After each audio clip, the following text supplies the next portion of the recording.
pse e bën Rama këtë? Rama ka disa muaj që është futur në një kurs që t'i kritikoj disa vendime të drejtësisë. Gjë që nuk e ka bërë përpara.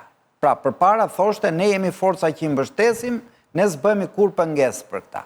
Dhe tani, që në një farë mënyre të justifikoj një lloj ndryshimit lehtë qëndrimi, i duhet edhe një retorik që ta mbushi këtë. Dhe kjo është ajo që bën zakonisht Rama me gjithë. Pra këta gjyqtarët janë sa njerëz që duan lek për vete e kë, njollosja në mënyrë që ta kesh më të lehtë goditjen më pas. Pra, kjo është pak a shumë sipas në optikën time pse po e bën Rama. Tani, unë jam nga ta që them si Spaku, si GKK-ja, si gjithë reforma drejtësisë, është një dështim kolosal kthim ke drejtësia e plepave të Sali Berishës 93. Në këtë kuptim, a është Rama njeriu i cili duhet ankohet nga kjo drejtësie e reformuar, kjo e bën akoma më hipokrite qëndrimin e Ramës.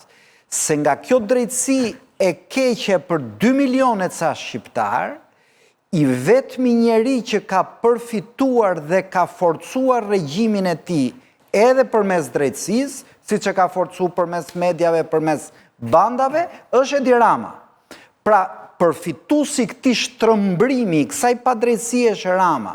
Dhe prandaj kjo duket hipokrite se tankohet i vetmi njeri që nga kjo drejtësi ka përfituar, këtu ka pastaj një nonsens, do thoshë. Martir? Po shiko, ka disa arsye mendojnë. Disa janë dhe nevojë politike për propagandë dhe për të spostuar vëmendjen. Duke qenë se sot gjithë merren me Ramën, me akshin, me skandalet etj. Ai kërkon të skandalizojë njerëzit me gjëra tjera, pra për të thonë shiko, se po ju pin gjakun këta që marrin rroga, e ku diun dhe i ndërsen njerëzit kundër një pushteti tjetër me qëllim që të spostohet nga vetja. Për shembull, njerëzit sot s'ka drejt fare ta preçi ta bëj, dhe kjo është e vërtetë. Si s'ka?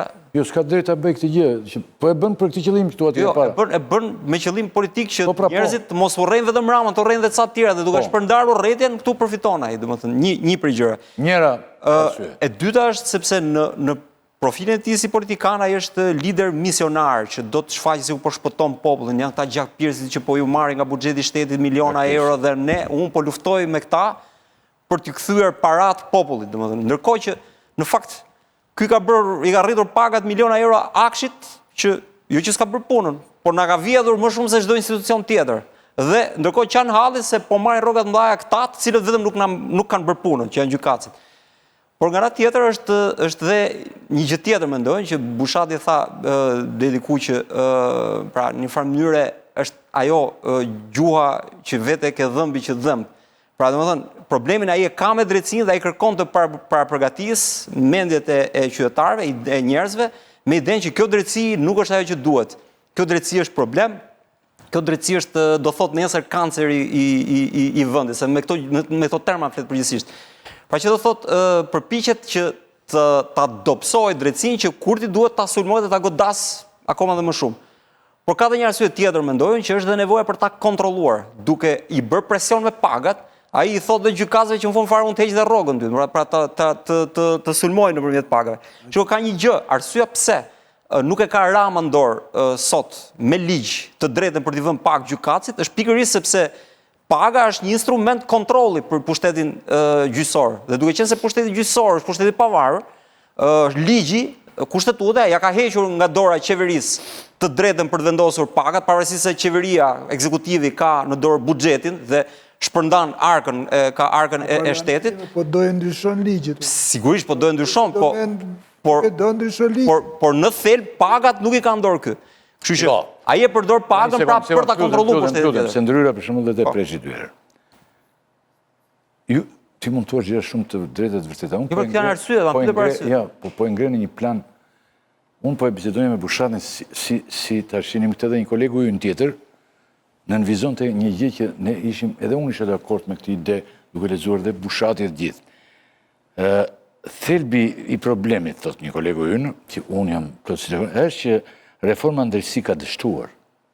Që të bësh betejë me një smundje që i ke shkaktuar vetes, Edi Rama dhe të tjerët, politika shqiptare ka shkaktuar një smundje, ka ndërtuar një reformë në drejtësi që ka dështuar. Ku? Në cilën pika, se do në kështë është shumë... 99.7% e drejtësisë ka dështuar. Ti nuk shkon dot në gjykatë preç.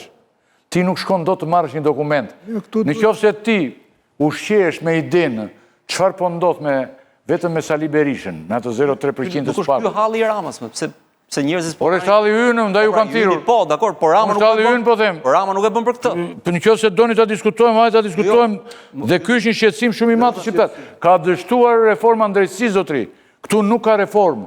Por Rama se bën për këtë mo, si u bë vonë Rama se dështoi reforma. Rama ka hallin se një pjesë e reformës po godet Ramën, po aty as janë ndjem fare që qytetarët marrin drejtësi. Ja, thot kolegu, thot Rama, sillet sikur reforma në drejtësi është në rregull, po e prishë e punë e pagave që kërkojnë gjyqtarët dhe prokurorët. Në fakt ata janë të vetmit njerëz në Shqipëri që nuk e dinë sa e kanë pagën dhe janë pak e çuditur që bëjnë sikur e llogaritin thot. Domethënë. Ata thëmë se pasi vetë pagën. Ata pagën se din fare sa e kanë, se disa e kanë për çfarë, shumica.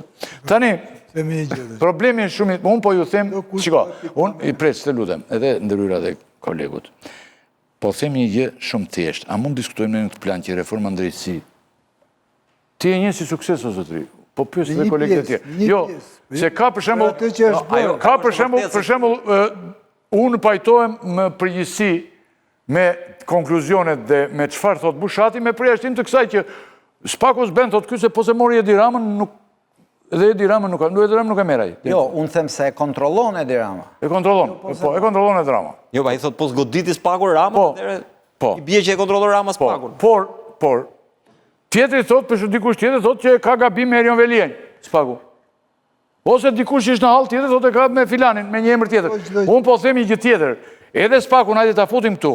Çfarë është duke bërë gjithë. Po ne po themi që drejtësia në përgjithësi duket sikur ka dështuar drejtësia ka dështuar, ka brapa mbrapsht, reforma. Reformën në drejtësi do thot të jetë reformë për të gjitha më preç. Po pra se, jo vetëm për... Këta vonuam... Ja dhe Gjinishi të na jap një ndihmë, si e mendon edhe ky, se ky është marrë dhe me politik. A është? Gjinishi? Nuk është. Po, jam. Po i sekund, që po bëna, po pilaf Gjinishi? Po, jam. Po jo për në lidhje. Hap një kamerë. Po, pra si e mendon ti tani këtë gjë? Atëherë, kemi dy gjëra. E para, retorika e Ramës. Unë mendoj që nëse ka politikan i cili ka akses në këtë të ashtuquar të në drejtësi të re në Shqipëri, aq sa ka, ai është vetëm Edi Rama.